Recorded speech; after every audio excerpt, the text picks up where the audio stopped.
Bonsoir à tous et bienvenue dans cette édition tout en images de votre JTM. À la une de ce journal, le préfet Dominique Sorin revient sur son action depuis sa prise de fonction le 30 mars dernier. Le délégué du gouvernement tente d'être sur tous les fronts et se prête régulièrement au jeu des interviews. De retour après la réunion à Paris, samedi il a visité la commune de Dembéni, en particulier le marché couvert en construction, la future maison de service public et le village d'Iloni, où des dizaines de bangas sont installés dans la mangrove sur la zone des pas géométriques à responsabilité de l'État. L'occasion pour Dominique Sorin de mesurer à quel point le laxisme a été total ces dernières années. À ce titre, le nouveau préfet compte agir avec force, que ce soit à court, moyen ou long terme. Un sujet signé Leslie Vimenet. Le préfet de Mayotte, Dominique Sorin, n'aura pas eu le loisir de s'éterniser dans la capitale française. Il faut dire qu'il reste moins d'un mois avant l'annonce officielle du document stratégique pour Mayotte. Un plan dont les contours ont été dessinés par le Premier ministre, mais qui reste pour l'heure bien flou. Ce matin, le préfet a donc précisé les intentions de l'État, notamment en ce qui concerne l'ARS et le rectorat de plein exercice. Le rectorat, c'est à la fois des bâtiments, mais c'est aussi des enseignants supplémentaires. C'est une organisation d'enseignement différente. C'est la possibilité aussi de recruter plus de Mahorais dans le corps enseignant, de diminuer le nombre de contractuels qu'il y a ici dans l'île. Ça fait partie de cette approche. Ensuite, sur l'ARS, pour aller rapidement, sur l'ARS, ça signifie qu'il y aura des crédits qui seront fléchés directement sur Mayotte et qui ne feront pas l'objet d'une répartition par l'ARS entre La Réunion et Mayotte. Ces crédits seront fléchés directement. Et c'est important parce qu'on a des programmes à lancer en termes, je le disais, de modernisation. Donc plus de moyens pour l'ARS Mayotte. Ça sera plus de moyens. Ça sera plus de moyens et plus de capacités de modernisation des outils. Autre sujet et non des moindres, la piste longue. Édouard Philippe est resté très vague, même s'il a évoqué une augmentation de la capacité de l'aéroport pour faire notamment baisser le prix des billets. Pour le préfet, il est encore trop tôt pour se prononcer, mais le projet de piste longue est clairement à l'étude. La décision n'est pas prise aujourd'hui parce qu'il y a une expertise terre. Il y a déjà des études qui ont été faites pour savoir quel est le meilleur, je dirais, le meilleur outil, la longueur, les techniques qui doivent être utilisées. Donc le sujet a été abordé. Vous imaginez bien que les élus ont relayé la question de la piste devant le Premier ministre. Ça a été l'un des thèmes communs, je crois, à toutes les interventions. Et donc il a dit quoi, le Premier ministre? Il a dit ok, on va la faire. J'ai bien soulevé. Donc le Premier ministre donnera la réponse le 15. Le 15 autour du 14 mai, mais c'est un sujet qui a été bien sûr posé et qui est essentiel. Enfin, il faut avoir une piste sécurisée, des pistes qui permettent d'accueillir dans les meilleures conditions possibles des gros porteurs. Malgré ses efforts pour convaincre, le préfet doit toujours composer avec l'interdiction par le gouvernement comorien des reconduites à la frontière. À l'issue de la rencontre entre les deux diplomaties qui a eu lieu la semaine dernière, le statu quo demeure. Dominique Sorin l'explique notamment par le fait qu'il convient désormais de construire durablement la coopération régionale. C'est le système qui est enrayé et c'est pour cette raison qu'une telle situation n'est pas durable. Et c'est pour cette raison que le gouvernement français agit avec force auprès des autorités comoriennes. Mais j'espère que cela va marcher rapidement pour qu'on puisse recommencer ces opérations qui sont une nécessité, sous peine, je le répète, de déstabilisation complète des structures de l'île, qu'il s'agisse de l'habitat, qu'il s'agisse en matière sociale, qu'il s'agisse en matière de système de santé. Mais ça signifie aussi qu'il faudra développer dans le même temps une coopération avec les Comores, de façon à ce que les Comoriens puissent se faire soigner aussi. On a tout intérêt à développer le système de soins aux Comores pour que les Comoriens puissent se faire... Ça ne se fera pas du jour au lendemain. Ça ne se fera pas du jour au lendemain, mais là aussi, ce sont des actions lourdes qu'il nous faut lancer. Des actions lourdes, voilà ce que réclame la population, à l'heure où, comme l'admet le préfet, les structures de la société mahoraise sont depuis trop longtemps mises à mal. Immigration toujours, suite à l'imbroglio diplomatique entre la France et les Comores. La semaine passée, la présence dans la capitale française des élus du département et du ministre des Affaires étrangères comorien aurait pu donner lieu à une rencontre. À deux reprises, des discussions ont eu lieu afin qu'une réunion se tienne. Mais les conditions imposées par les deux camps n'auront pas permis de trouver un consensus. En effet, les élus mahorais ont été très fermes et n'ont envisagé une rencontre qu'à une seule condition, Écoutons à ce titre le sénateur de Mayotte, Thani Mohamed Soilihi, lors de la matinale de Kwezi. Nous avons émis, élus mahorais, comme préalable à ces discussions, eh bien que la question des reconduites se fasse, enfin que les reconduites reprennent.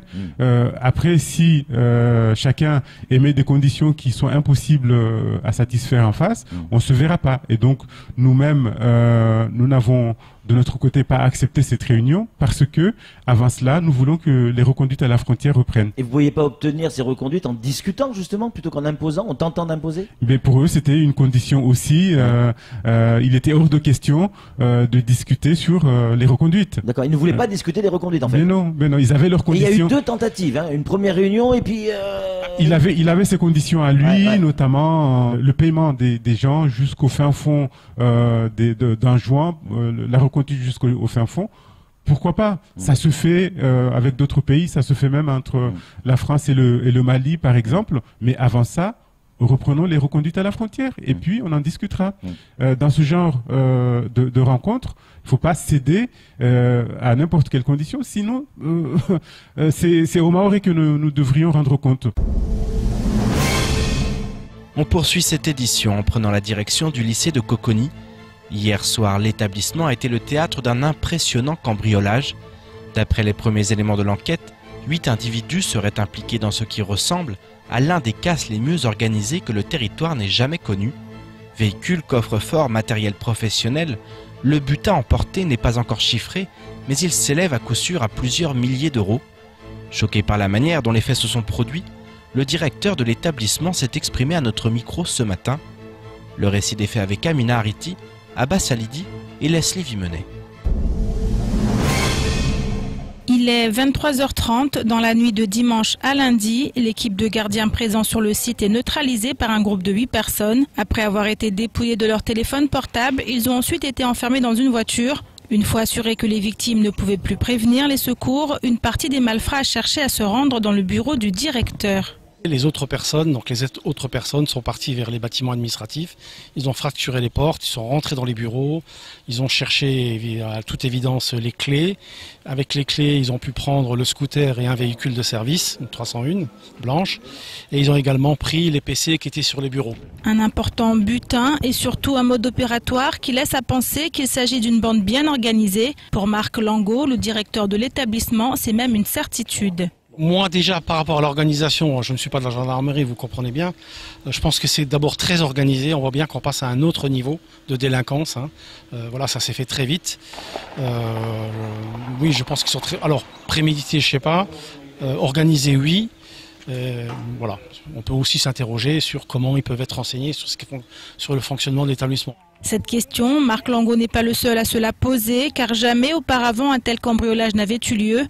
Pour l'instant, aucun élément ne permet de dire si effectivement les auteurs du casse connaissaient ou pas les lieux, ni même s'ils ont bénéficié de l'aide de complices. Mais ce qui est certain, c'est qu'il vient porter un véritable coup à l'établissement. C'est un outil de travail, vous voyez bien, même si c'est le côté administratif, nous avons nos serveurs informatiques, nos ordinateurs, tout fonctionne comme ça. Donc on est quand même maintenant obligé d'attendre les réparations. En attendant les réparations, l'établissement accuse le coup et fait de son mieux pour retrouver une activité normale, hormis l'activité administrative. Les élèves ont donc bien été admis en cours ce matin. Reste maintenant à espérer que l'enquête ouverte portera ses fruits et permettra d'élucider cette affaire. Comme en témoigne ce cambriolage, le problème d'insécurité est encore loin d'être réglé à Mayotte. C'est pourtant ce qui a poussé des milliers de Mahorais à s'investir dans le mouvement de grève générale. Un mouvement qui n'a pas encore pris fin. Ce matin, nous recevions l'un des porte-parole des grévistes et plus précisément de ceux qui ont tenu les barrages. Loin d'être satisfaits par les annonces du Premier ministre, les grévistes attendent les élus de pied ferme afin d'échanger avec eux sur la teneur des discussions avec le gouvernement. Par ailleurs, ils réfléchissent toujours aux formes que doit prendre la grève, comme l'explique Naïm au micro de Patrick Millon. La grève, elle continue toujours. Je reviens, c'est l'intersyndical, le collectif, ils l'ont bien annoncé dans toutes les chaînes dont ils pouvaient apparaître. Tout à fait, verbalement. Ouais. Voilà. Puis la grève, on levait les barrages. La grève continue sous d'autres formes. Dont on a vu récemment avec l'opération Escargot, avec l'intersyndicat et le collectif, donc on voit apparaître justement avec les tireurs de barragistes, et enfants de la rue, tout ça, c'est justement pour faire comprendre à la population que le mouvement, la grève, elle est là. Elle va continuer sous d'autres formes. Mais ces formes-là, on peut pas les dire que ça va être comme ça, comme si, parce que c'est la population. Cette mot d'ordre, elle a été dit pour la population. Je vous propose maintenant de faire un petit tour du reste de l'actualité locale de ce lundi 23 avril. Dans la nuit de jeudi à vendredi, un soldat de la Légion étrangère a chuté accidentellement d'une falaise lors d'un entraînement sur les hauteurs du lac Ziani. Né en Équateur, le sergent Tony Peiba Balberde, de la 13e demi-brigade de la Légion étrangère, avait intégré ce corps de l'armée en février 2012. Secouru par l'équipe médicale de l'armée, puis par le SAMU, le jeune homme de 24 ans a succombé à ses blessures vers 4h45 du matin. Le soldat avait notamment servi au Mali lors de l'opération Serval et en Côte d'Ivoire. En début d'année, il avait également patrouillé dans les rues françaises dans le cadre de l'opération Sentinelle. Dans un communiqué, le préfet de Mayotte a déploré cette disparition et présenté ses plus sincères condoléances à sa famille et à ses proches. Il a par ailleurs souhaité assurer son soutien à l'ensemble du régiment, du détachement de la Légion étrangère de Mayotte. Jeudi dernier, le Premier ministre Édouard Philippe a affirmé que le gouvernement soutiendrait les amendements répondant à la situation spécifique de Mayotte et qui sont examinés dans le cadre du projet de loi sur une immigration maîtrisée et un droit d'asile effectif. Néanmoins, selon le député Mansour Kamardine, les amendements qu'il a présentés ont été examinés à travers un prisme strictement idéologique. Il ajoute, je cite, « Pourtant ces amendements étaient co-signés sur différents bancs, y compris pour certains par des députés de la majorité LREM et MODEM. Au lieu de les examiner avec le souci de répondre par des solutions particulières à une situation singulière, la majorité parlementaire, appuyée par le ministre de l'Intérieur, ont préféré condamner les Français du 101e département au désespoir, au risque d'entretenir la colère. Mayotte aura de nouveau été sacrifiée sur l'autel de la bien-pensance. Le débat se poursuivra au Sénat et nous ne lâcherons rien. » Depuis la fin des barrages, les acteurs du port de Longoni tentent de combler le retard accumulé. Néanmoins, les tensions sont vives, d'autant que le mois de Ramadan approche à grands pas. Dans ces conditions, les transitaires montent une nouvelle fois au créneau en dénonçant les méthodes du délégataire. Dans un avis aux importateurs, le syndicat écrit ainsi, je cite, « À quelle belle situation que d'être en position dominante. On peut bloquer intempestivement un port par des grèves internes, ralentir l'économie par des règlements au comptant et refiler la patate chaude aux transitaires qui sont le problème de tous les maux du port. » Après avoir énuméré les nouvelles procédures imposées par MCG, le syndicat conclut en ces termes, « Étant donné les nouvelles procédures susmentionnées, l'appurement des conteneurs en souffrance sur le port est estimé à 60 jours ouvrés, soit approximativement juin 2018. Nous nous excusons par avance de cette situation indépendante de notre volonté et insupportable que nous subissons depuis des années, et nous vous invitons à saisir les autorités compétentes. » C'est ainsi que s'achève cette édition. Merci à vous de nous avoir suivis. Pour continuer à suivre l'actualité locale, rendez-vous sur notre site l'infoquesi.fr. Bonne soirée à tous et rendez-vous dès demain 6h avec toute l'équipe de la matinale.